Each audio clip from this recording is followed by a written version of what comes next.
First, I would like to ask you some questions about some everyday topics.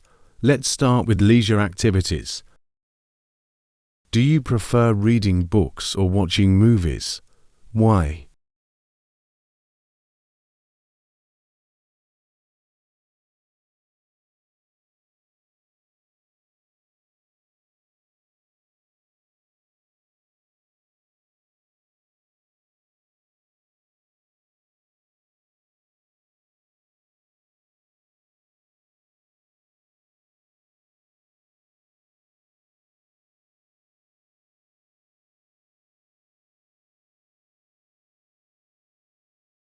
I prefer watching movies because they provide a more immersive experience with visuals and sound. However, I also enjoy books for their depth and detail. It depends on my mood and how much time I have. What kind of music do you enjoy listening to?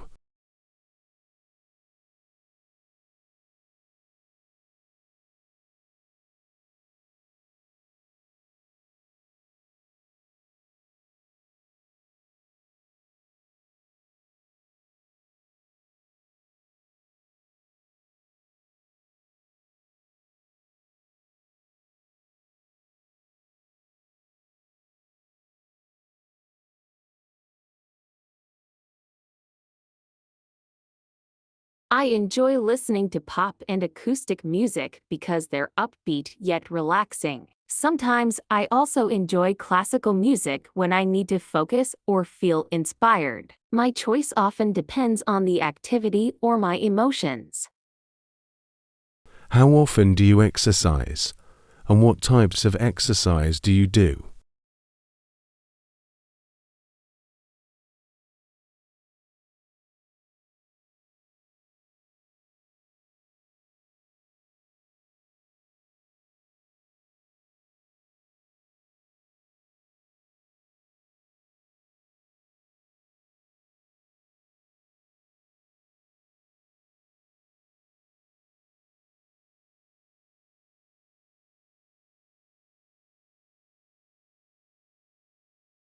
I try to exercise 3 to 4 times a week. I enjoy jogging in the park and doing yoga at home because they help me stay fit and manage stress. Occasionally, I also do strength training for variety.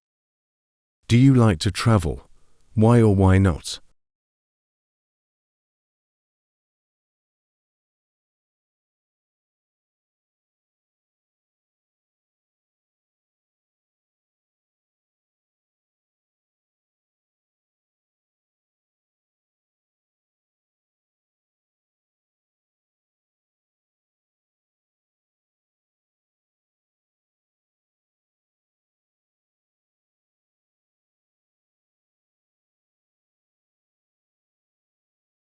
Yes, I love traveling because it allows me to explore new cultures, try different cuisines, and meet interesting people. It's an enriching experience that broadens my perspective and gives me a refreshing break from daily life.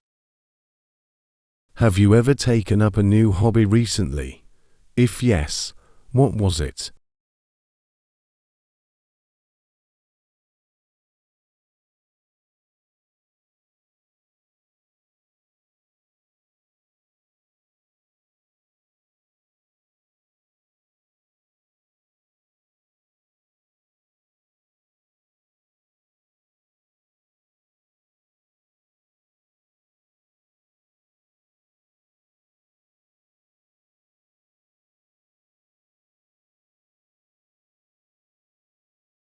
Yes, I recently started learning how to cook different international dishes. It's both fun and practical, and I enjoy experimenting with flavors and techniques. It's also a great way to unwind after a busy day. Now, I'm going to give you a topic and I'd like you to talk about it for 1 to 2 minutes. Before you start, you'll have 1 minute to think about what you're going to say, and you can make some notes. Here's a paper and a pencil.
All right, let's begin.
I remember a time when one of my close friends was struggling with their career choice. They were working in a job that paid well but didn't feel fulfilling. They weren't sure whether to stay for financial stability or take a risk by pursuing their passion in a completely different field. They asked for my advice, and I could tell they were really torn about the decision.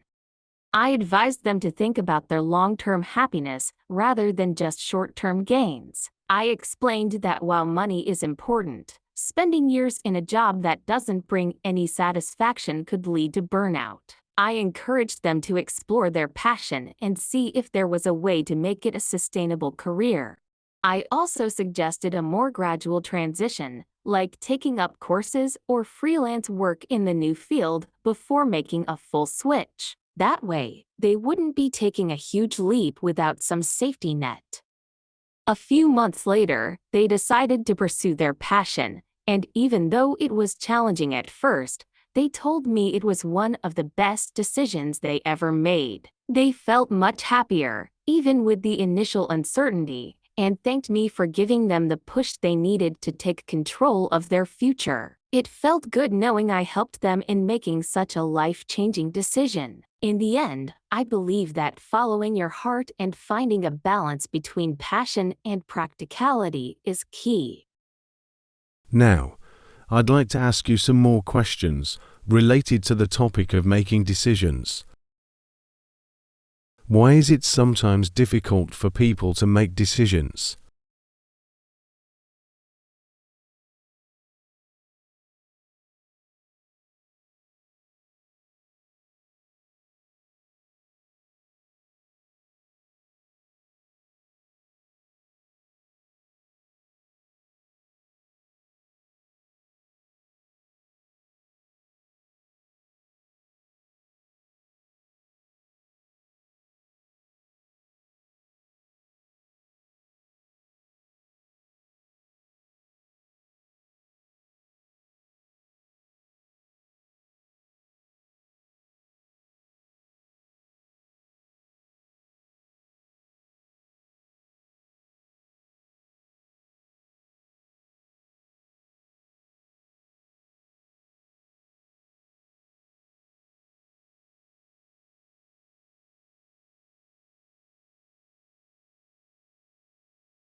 Making decisions can be tough because there's often fear of making the wrong choice. People worry about the consequences or regret that may follow. There's also the pressure of outside opinions from family, friends, or society, which can complicate things further.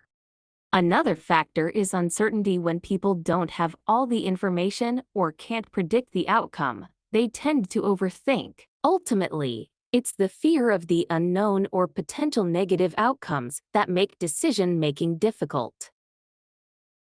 How has decision-making changed with the availability of technology?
Technology has made decision-making both easier and harder. On one hand, we have access to endless information at our fingertips, so we can research thoroughly before making a choice. However, this can lead to information overload, where too many options make it hard to decide. In some cases, apps or tools can streamline the process, like comparison sites or recommendation algorithms, but they can also make people more reliant on external sources rather than trusting their instincts. What are some factors that influence people's decision-making?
Several factors influence decision-making. Emotions play a big role. Whether someone feels stressed, happy, or anxious can shape their choices. Past experiences also matter. People tend to follow paths that brought them success before. Social influences, such as family, friends, and societal norms, are another factor.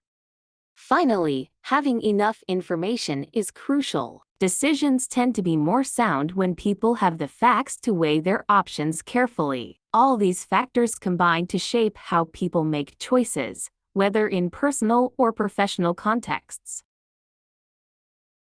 Do you think making quick decisions is always a bad idea? Why or why not?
Quick decisions aren't always bad. In urgent situations, quick thinking is necessary, and experienced people can make good decisions based on intuition or gut feelings. For example, emergency responders or athletes rely on fast decisions that are often just as effective as well-thought-out ones.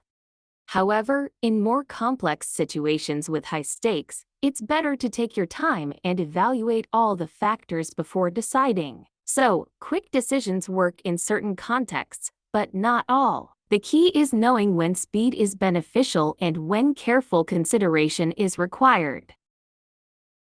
How important is it for leaders to be decisive?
Decisiveness is crucial for leaders as it creates direction and confidence within a team. When leaders make clear and timely decisions, it helps projects move forward and avoids delays that can create confusion or lower morale.